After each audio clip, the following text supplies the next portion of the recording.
సమ్మె చేస్తూ ఉన్నాయి. ట్రైబల్ ఏరియాస్ నుంచి, మారుమూల ప్రాంతాల నుంచి అసలు డాక్టర్లు అక్కడ పనిచేయలేమని చెప్పేసి ఈ రోజున అందరూ కూడా రోడ్డెక్కి ఇంత పెద్ద సమ్మె వారం రోజులుగా కూడా చేస్తూ ఉంటే మరి ఈ ప్రభుత్వానికి ఏమీ కూడా కనిపించటం లేదు, ఇంత కూడా చలనం లేదు ఈ ప్రభుత్వంలో. దీన్ని బట్టి మనకు అర్థమవుతా ఉంది క్లియర్గా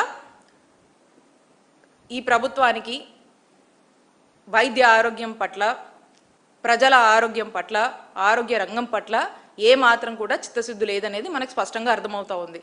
ఇప్పుడు వరకు హాస్పిటల్ చూస్తూ ఉన్నాము, అసలు కొత్త కేసులు చూడట్లేదు. సరే, కనీసం ఆ ఫాలోఅప్లో ఉన్నటువంటి కేసెస్ని కూడా ఏ మాత్రం కూడా పట్టించుకోవట్లా. ఇక ఏ యాక్సిడెంట్ అయ్యో లేకపోతే ఇంకేదైనా రోగం వచ్చో లేకపోతే ఏదైనా ఇబ్బంది వచ్చిందనుకో, ఈరోజు పేద ప్రజలు కావచ్చు, మధ్యతరగతి వాళ్ళు కావచ్చు, ఎవరైనా కూడా ఇక వాళ్ళ కర్మకు వాళ్ళు ఉండిపోవడం తప్పితే ఈ రోజున ప్రభుత్వం ఏది బాధ్యత తీసుకోవట్లేదు. టోటల్గా వైద్య ఆరోగ్య రంగం చేతులు ఎత్తేసిందనే మనం మాట్లాడుకోవాల్సినటువంటి పరిస్థితి. ఎప్పుడు చంద్రబాబు నాయుడు గారి ప్రభుత్వం ఎప్పుడొచ్చినా కూడా అటు విద్యకు సంబంధించి కావచ్చు, వైద్యానికి సంబంధించి కావచ్చు, దేనికి సంబంధించినా కూడా ప్రజలందరూ కూడా అప్పులైపోవాలి, ఆస్తులు అమ్ముకోవాలి, నగలు అమ్ముకోవాలి, పొలాలు అమ్ముకోవాలి, స్థలాలు అమ్ముకోవాలి, అన్నీ అమ్ముకొని వాళ్ళ కర్మకు ఇక వాళ్ళు మిగిలిపోవాల్సినటువంటి పరిస్థితి. ఇప్పుడు రాష్ట్ర ప్రజలందరూ కూడా అనుకుంటా ఉన్నారు, ఇందుక ప్రజలందరూ కూడా మీకు ఓట్లేసింది, ఒకసారి కూటమి ప్రభుత్వం మేల్కోవాలి, ఒకసారి ఆలోచన చేయాలి. ఎంతసేపు కూడా జగన్మోహన్ రెడ్డి గారు తీసుకొచ్చినటువంటి గొప్ప ఆలోచన చేసి తీసుకొచ్చినటువంటి ప్రభుత్వ మెడికల్ కాలేజ్ని ప్రైవేటీకరణ చేయాలి. అలాగే ఆనాడు వైఎస్ రాజశేఖర రెడ్డి గారు ఆరోగ్యశ్రీని తీసుకొచ్చి ఈ జాతికి అంకితం చేస్తే దాన్ని ఇన్సూరెన్స్ మోడల్ అని చెప్పి మాట్లాడుతూ ఉంటారు. ఒకసారి మనం చూద్దాం, అసలు ఎన్నికల ముందు వీళ్ళు ఏం చెప్పారు. ఇదే ఆరోగ్యశ్రీ వీళ్ళు ఆల్రెడీ మా నాయకుడు జగన్మోహన్ రెడ్డి గారు దీని యొక్క లిమిట్ 25 లక్షల వరకు కూడా పెంచి ప్రతి కుటుంబానికి కూడా 25 లక్షల వరకు కూడా లిమిట్ని పెంచి వాళ్ళకు మనము చక్కటి వైద్య సేవలు అందిస్తూ ఉన్నాం. అలాంటి పరిస్థితుల్లో మరి వీళ్ళేదో ఆలోచించి వీళ్ళే వచ్చాక వీళ్ళేదో 25 లక్షలు లిమిట్ మేము పెంచి ఇస్తామని చెప్పి మాటలు చెప్పారు. మరి ఈ రోజున చూస్తే పరిస్థితి ఏంటి, మళ్ళా వీళ్ళే ఒక జీవో తీసుకొస్తారు, మళ్ళీ ఇన్సూరెన్స్ మోడల్ అని చెప్తారు, ఏదో హైబ్రిడ్ మోడల్కి వెళ్తున్నాము, అదే వాళ్ళకి బాగా వర్కౌట్ అవుతుందని చెప్తున్నారు. దాంట్లో మళ్ళీ ఏం చెప్తున్నారు, ఇది 2.5 లక్షల వరకే మేము ఇస్తాము, మళ్ళీ ఇంకేమైనా ఎక్కువ అవుతే అప్పుడు ట్రస్ట్ చూసుకుంటుందని చెప్తా ఉన్నారు. అంటే మీరు తీసుకొచ్చినటువంటి ఒక ఆలోచన మీద మీ స్టాండ్ ఏంటో మా క్లారిటీ లేదు, మీ స్టాండ్ ఏంటో మీకే క్లారిటీ లేదు. మీరు కన్ఫ్యూజ్ అవుతున్నారు, ప్రజల్ని కన్ఫ్యూజ్ చేస్తున్నారు.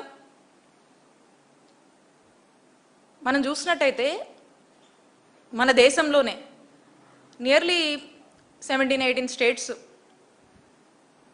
ఈ ఇన్సూరెన్స్ మోడల్ అని ఈ రకరకాల అందుబాటులో ఉండేటువంటి ఈ హైబ్రిడ్ పద్ధతుల్ని ఎక్స్ప్లోర్ చేసి ఇది వర్కౌట్ కాదు, ఈ ఇన్సూరెన్స్ మోడల్ కావచ్చు, హైబ్రిడ్ మోడల్ కావచ్చు, ఇది ఫెయిల్యూర్ మోడల్, దీనివల్ల ప్రజలు ఇబ్బంది పడుతున్నారు, దానివల్ల ఆ ప్రభుత్వానికే ప్రమాదం వస్తుంది, ఆ గవర్నెన్స్కే ప్రమాదం వస్తుంది అని భావించి వదిలేశారు. ఆ మాడ్యూల్స్ని ఎంకరేజ్ చేయట్లేదు. వాళ్ళే బయటికి మళ్ళీ వచ్చేసి సేమ్ యథావిధిగా ఆ రాష్ట్రంలో మళ్ళీ ట్రస్ట్ మోడల్లో వాళ్ళు నడుపుకున్నారు. ఇప్పటికీ అలాగే నడుపుతున్నారు.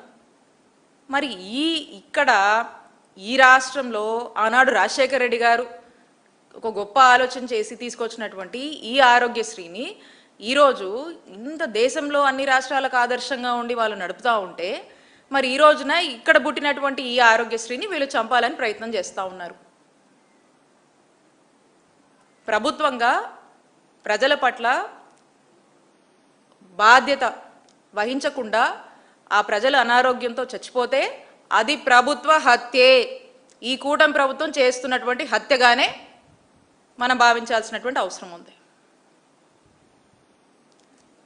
ఈ విధంగా మరి ఒకవైపు చూస్తూ ఉన్నాము, ఇన్ని యాజిటేషన్స్ చేస్తూ ఉన్నాము, ఇంత పెద్ద ఎత్తున వ్యతిరేకత వస్తుంది. ఈ గవర్నమెంట్ మెడికల్ కాలేజ్ అన్నిటిని కూడా ప్రైవేటైజేషన్ చేయాలని చెప్పేసి ఎంతసేపు కూడా వాళ్ళ ఫోకస్ అంతా ఈ వ్యతిరేకతతో, ప్రజల యొక్క ఇబ్బందులతో, వైద్య విద్య అభ్యసించాలనుకునేటువంటి విద్యార్థుల బాధలతో ఏ కన్సర్న్స్ వీళ్ళకి పట్టవు. ఆరోగ్యశ్రీ ఈరోజు పనిచేయట్లేదు, నెట్వర్క్ హాస్పిటల్స్ బోర్డులు తిప్పేశాయి, సేవలు అందించట్లేదు, ప్రజలు హాస్పిటల్కి వచ్చి ఏడుస్తా ఇంటికి వెళ్ళిపోతున్నారు, చూడమని చెప్పేస్తున్నారు. ఏ అప్పో సప్పో చేసుకోలేక, అప్పులు దొరకక ఇబ్బంది పడతా ఉన్నారు. ఇంకేదో మెడికల్ షాప్లకు వెళ్ళి ఏదో మందులు వేసుకొని అడ్జస్ట్ అయ్యి ప్రాణం మీదకి తెచ్చుకుంటా ఉన్నారు. ఇలాంటి పరిస్థితుల్లో ఈరోజు రాష్ట్రం ఉంది. మరి ఇవన్నీ ఏమీ కూడా పట్టట్లేదు. ఒక రివ్యూస్ చేయరు. ఎక్కడన్నా ఏదైనా ఇబ్బందులు వచ్చి డెత్స్ కాజ్ అయినా, ఎక్కడన్నా విషజ్వరాలు వచ్చినా, ఇంకోటైనా ఎక్కడ ఏ డిజాస్టర్ మూమెంట్స్ జరుగుతున్నా హెల్త్కి సంబంధించి ఎక్కడా కూడా కాజు కనుకోరు, రీజన్స్ కనుకోరు, ఎక్స్ట్రా ఫెసిలిటీస్ ఇవ్వరు.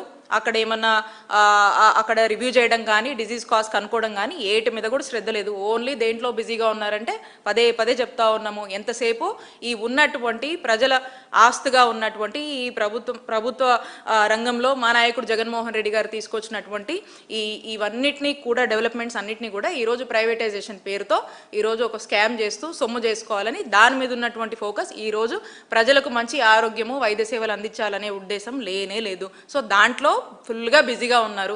కాబట్టి ఏమీ కూడా పట్టట్లేదు. ఎన్నిసార్లు మనము ప్రజల తరఫున మనం ప్రశ్నించినా, ఎన్నిసార్లు మనం మాట్లాడుతున్నా, మనం ఏం చేస్తున్నా కూడా ఈ ప్రభుత్వానికి ఇంత కూడా